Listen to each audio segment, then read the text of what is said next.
Viva Voz, com Vera Magalhães.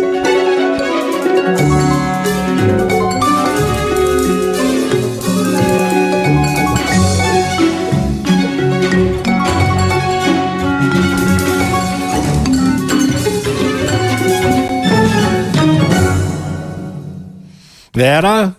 Oi, boa tarde, Sardenberg, boa tarde, Guilherme, boa tarde a todo mundo que nos ouve e nos assiste. Boa tarde, Vera. O Muniz aqui tá rindo, todo mundo rindo aqui porque a gente faz aqui um coro com a vinheta da sua coluna. Ah, vocês fazem todo dia? Se você soubesse, Vera, a cantoria que fica aqui, a gente tem que gravar um dia. É exatamente isso. Eu gosto também. Qualquer dia a gente mostra no ar como é que fica. Bom, Miriam, Vera Magalhães, e que a vinheta da Miriam é diferente, né? Bom, Vera Magalhães, assunto é a decisão do ministro Toffoli, mais uma decisão monocrática que mandou cancelar toda a delação da Odebrecht e assim cancelando provas contra o presidente Lula. Vera. Ele mandou cancelar, na verdade, o acordo de leniência, né, Sardenberg, que é a parte, digamos assim, cível, referente ao acordo judicial que a Odebrecht firmou, que tinha também a delação da maioria dos seus diretores como parte ali de fundamentação para as ações criminais. É uma decisão monocrática, uma decisão que tem uma extensão muito grande, porque além de anular essas provas, ela anula a sua aplicação em todas as ações provenientes delas, ela manda a instalação de processos administrativos, funcionais e, eventualmente, também ações cíveis e penais contra os agentes públicos envolvidos na celebração dos acordos de leniência da Odebrecht e também autoriza a Advocacia Geral da União a agir como investigadora dos acordos, sendo que a Advocacia Geral da União foi um dos celebrantes do acordo de leniência. Ela era parte e ela não tem essa jurisdição de investigar instâncias da justiça e nem do Ministério Público. Não existe isso no ordenamento jurídico brasileiro.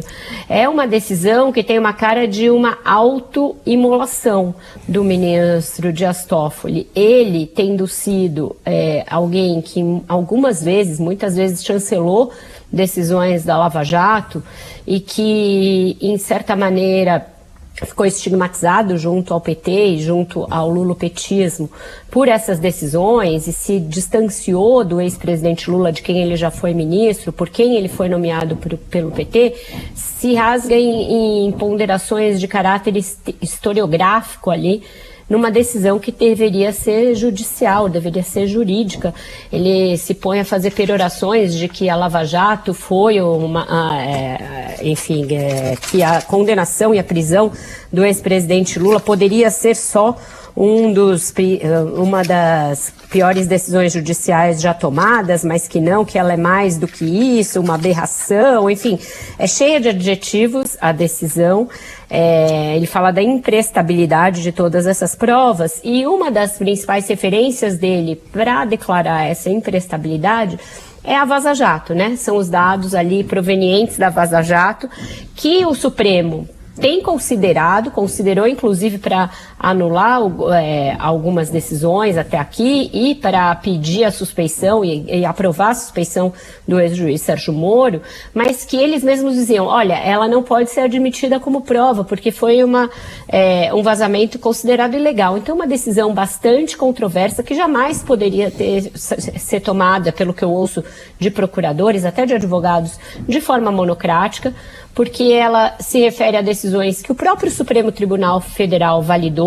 O Toffoli, na sua decisão, fala em ovo de serpente do autoritarismo e dos ataques que vieram às instituições, sem se dar conta de que o Supremo Tribunal Federal, muitas vezes pelo seu pleno, validou muitas dessas decisões, desses acordos de delação, dos acordos de leniência, de prisões, de manutenção de prisões, sucessivamente, até começar a revisão dos processos justamente com a Vaza Jato, o Supremo chancelou essas decisões. Ele, Dias Toffoli, chegou a votar algumas vezes a favor.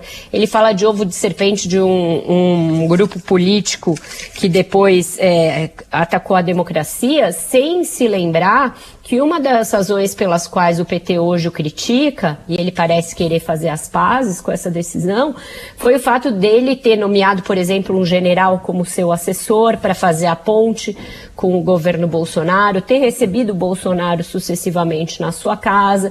É uma decisão bastante complexa de ser tomada de forma monocrática. Com isso eu não estou querendo dizer que o acordo de leniência da Odebrecht não seja passível de revisão, todo acordo e se ele tiver coisas ilegais na sua celebração, elas têm de ser corrigidas, como algumas decisões da Lava Jato se mostraram viciadas e foram anuladas, mas não dessa maneira monocrática e de uma maneira que parece ter um caráter ali de auto-imolação e um pedido de desculpas público por meio de uma decisão judicial, que é o que o ministro Dias Toffoli parece estar querendo fazer com essa decisão. Pois é, depois de ter feito uma aproximação com o governo anterior, né? Exatamente. E aí a gente já viu várias notícias, e eu já ouvi muitos relatos de tentativas recentes do ministro de se aproximar do governo e que não foram bem sucedidas, não tiveram uma boa acolhida. E aí uma decisão como essa é uma expiação que ele faz, provavelmente da própria conduta, mas ele faz da conduta de muita gente.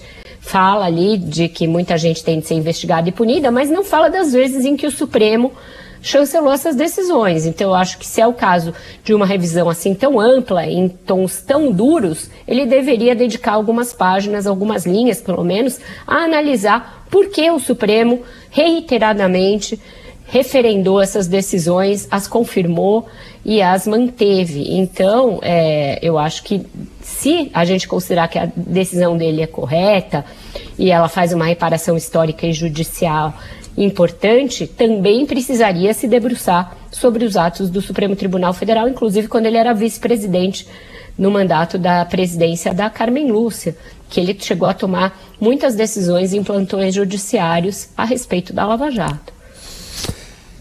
Vera Magalhães, você sabe que um dos assuntos que a gente tratou aqui no início do programa foi exatamente sobre a questão das decisões monocráticas do Supremo Tribunal Federal. O Lula levantou aquele problema do voto secreto, mas a gente comentou aqui no começo que esse é um falso debate, né? Que na verdade o debate mais importante é sobre o processo de escolha dos ministros, né, como a gente viu nos últimos casos, e sobre essas decisões monocráticas. Há aqui uma estatística mostrando que